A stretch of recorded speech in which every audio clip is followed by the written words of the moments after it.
information, access markets, as well as we enable them to be credit scored, especially those who are in farmer cooperatives, to be able to access financial services, such as access to loans and access to credit from different companies. As well, we are also working to be able to enable digitization of farmer cooperatives.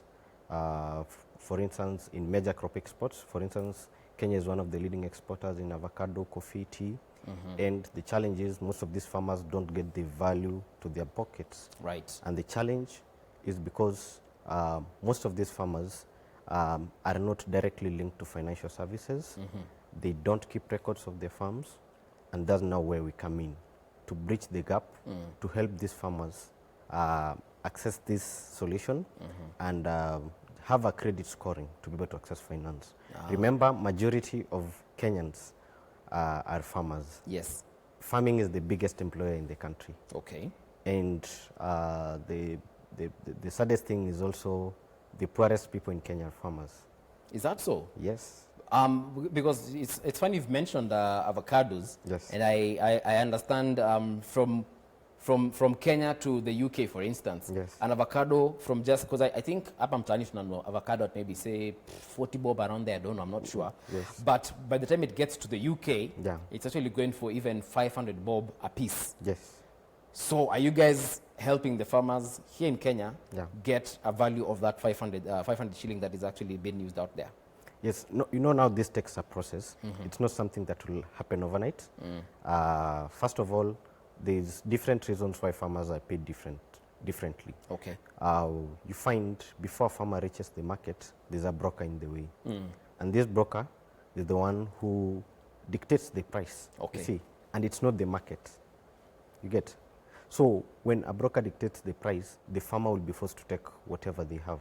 Right. We can take the perspective of milk. You can go to potatoes. The same thing happens. For instance, farmers' avocados are sold at 8 shillings, 15 shillings at maximum.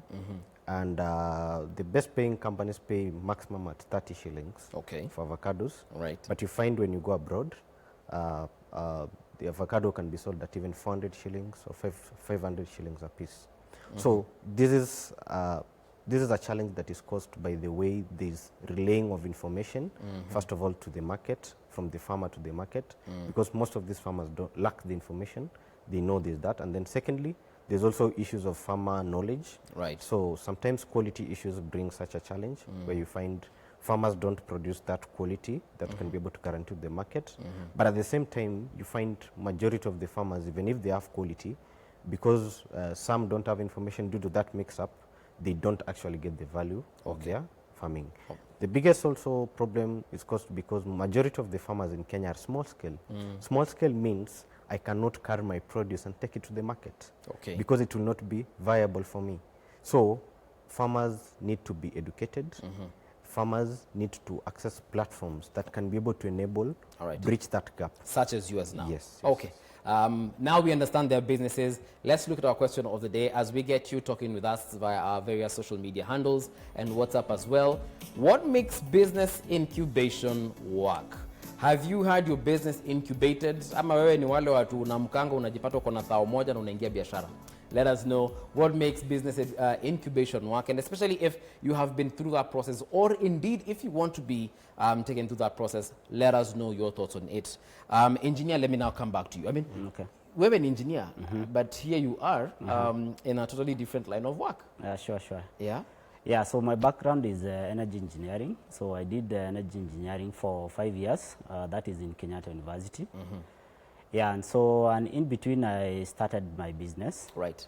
The business I was doing then is not what I'm doing now. I was doing renewable energy and specifically portable biogas systems. All right. So for prefabricated biogas systems means the problem we were solving then is that farmers were incurring a very high cost to install biogas systems in their homes because it would cost 80, 90,000 up to 150,000.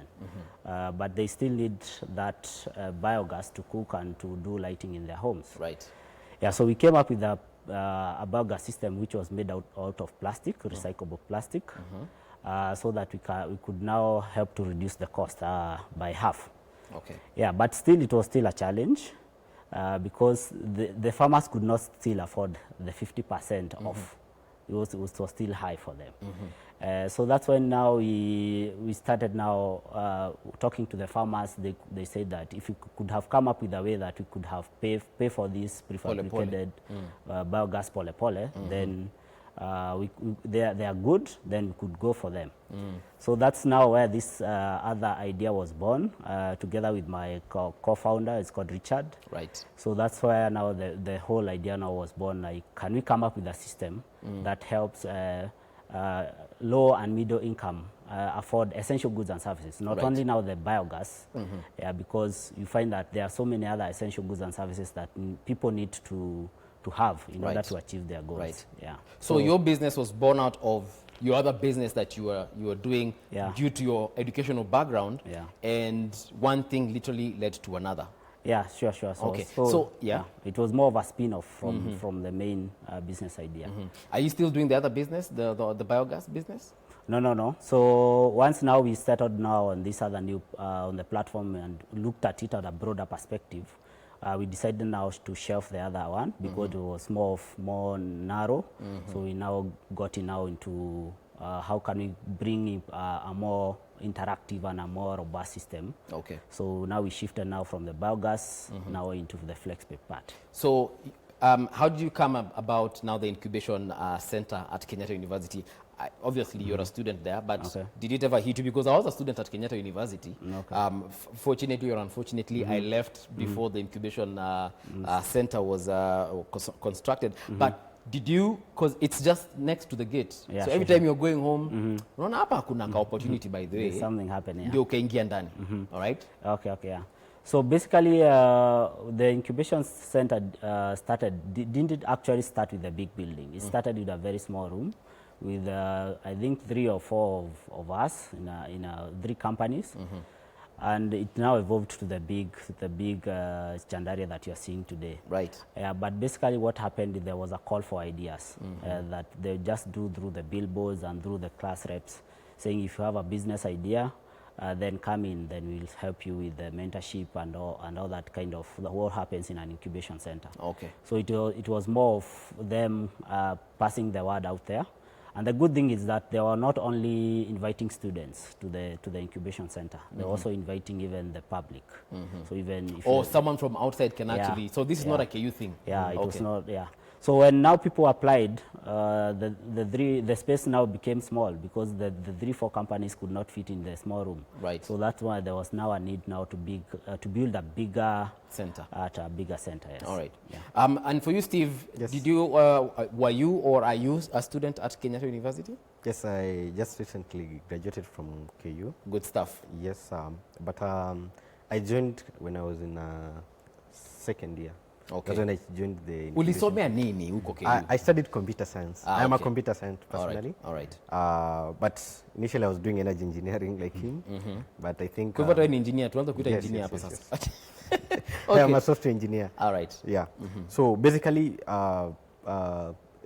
those things Chandaria has a website online. All right. So I think part of our course, as you are saying, when you pass through that gate, you always see there's an incubation center, and it's about innovation. So the most attractive word is actually innovation. All right. So when you come up with some good idea, so you think, how can I grow it using this center? So we went online, and then it is up. You can be able to apply online. It's I think part of the rules is 30%. Is led to the public, but 70% is for KU students. So even you can join them as an alumni. Yes, as an alumni. I will think about it. But I want to get into the process of incubation. Yes. So you get into the building. What do you do? Do you just say, guys, I have an idea here. I want to start selling chicken. You guys help me out, and then they tell you, okay, come, here's the money. What happens? So first of all, you have to be innovative. It's not just an idea. Okay, you have to have an idea first. But the idea has to be innovative. You see, you cannot say I want to sell maybe what you cannot recycle. You see, you cannot say I want to sell mutumba. You see, and then you go that. So you have to have something that is kind of innovative. Right. Something that is kind of or an innovative way of doing an old thing. So innovative is not only new ideas, but it's also doing old things in a better way. different way, In yes. a different way, in a better way. So once you have such an idea, then you can be able to go online to the Chandaria website. It's a KU. If you go to the KU website, you can be able to find a link There's for a the link, okay. Incubation Center. Right. And then when you find that link, then you can be able to now apply online. So after you apply online, you can wait for 30 days and or 3 months that they can get For your application to be considered. Yes, because there is a board that has to sit, and then they have to consider the applications on key thematic areas. Right. But the core of it must be innovation. Okay. You must be innovation. So part of the challenges, and that's why these centers are so nice, is because they have to consider the challenges and where our country is. Okay. Our So the challenges that you're addressing Yes, with yeah. your business idea. Your business idea, and actually the challenges that even the country is facing. You Okay. see, for instance, like they have to face, for instance, in manufacturing, people are more in manufacturing, people who are provide solutions in healthcare, people who are trying to enable people to access some financial challenges, basically. Right. Agriculture is a sector. So when you have in such key thematic areas, the chances of being taken are higher. Right. But at the same time, you have to be innovative, and it has to be a business that is viable. Right. But sometimes you can have an idea that is very promising, and now that's where the incubation process assists you. Right. So after that, they'll call you. You have to face a panel where you have to defend Yes. your idea. When you have defended that idea, then they give you some time, but you are now put into a pre-incubation process. So the pre-incubation process is a period of maybe 1 to 3 months, Okay. whereby you are given a coach, is probably a lecturer from the faculty where you are aligned your to. idea, For yes. instance, I am a software engineer. Right. So I'd get somebody from the School of Engineering, and at the same time I get somebody from the School of Agriculture to be able to help me, and Integrate then these somebody two from ideas. business, yes, Yes. and somebody from the School of Business to help me make a business case out of Okay. my solution. All right. Yes, but the most important thing is you to have the idea, Okay. and they have to vision. Engineer, what this other engineer is saying is quite interesting in this sense, because if you look at what he has said, you present the idea. Sure. Then, you're given a couple of experts, these lecturers, they're experts and they know what they're doing. These are people who understand the business aspect, the agriculture aspect, and so on and so on, the computer aspect of what he's mentioned. So does it mean that, is it an intimidating process? Will I meet, a professor, mtu kama Professor Magoha, aanze kuniambia hiyo idea yako is useless, it's stupid, take it back and go think about it. Is it an intimidating process? Yes and no at the same time, because you'll be intimidated if you don't actually understand what you are looking to build. Yeah, because at the end of the day, before you start on an idea, you first have to ask yourself why. Why am I doing this? Is it that I just woke up and said, I have passion, I have resources, let me do this? Or is it that you found that there's a need in the market? Did you first look at the customer first and understood, there's a gap here, then I need to craft something?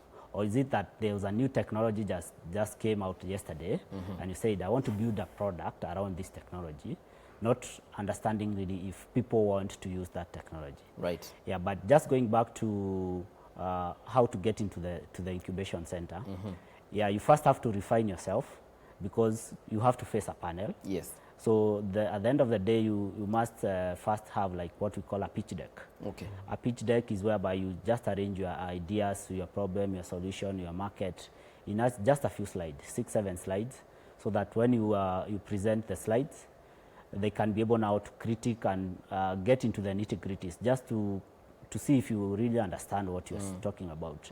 But the most basic thing, right, you also have to have a team.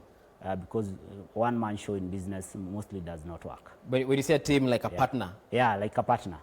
Yeah. There's some words you've used there in describing the process of going to the incubation center. Refining ideas, organizing your ideas, and facing a panel. Now, for someone who's watching there from, say, I don't know, Githurai, or Mwihoko, you know, they might be thinking, sasa hii ni ya watu kwanza wamesema unaenda university. So do you have to have a certain level of education maybe for you to take your idea to that incubation center? Because you see, when someone hears Chandaria iko ndani ya university, so wanasema hapo lazima kuwe na degree ama at least diploma. Or is it even if my grandmother who is uneducated, if she has an idea, she can actually take it to Chandaria and the incubation center, and it will actually go through? Yeah. At the end of the day, it's not about you have to be educated to be in the Chandaria Center. Yeah, it's all about the product or the service that you're looking to offer. Provided there is a market out there and the market is growing, and you have some experience, maybe even if you are not very much experienced, it's something you have some kind of background doing, then you will be accepted in the incubation, because the criteria being used is when this person comes into the incubation center. Right. At the end of the day, it's all about the impact that they create out there and how sustainable how they can be able to sustain their business out of the profits or the revenues that they're able to make.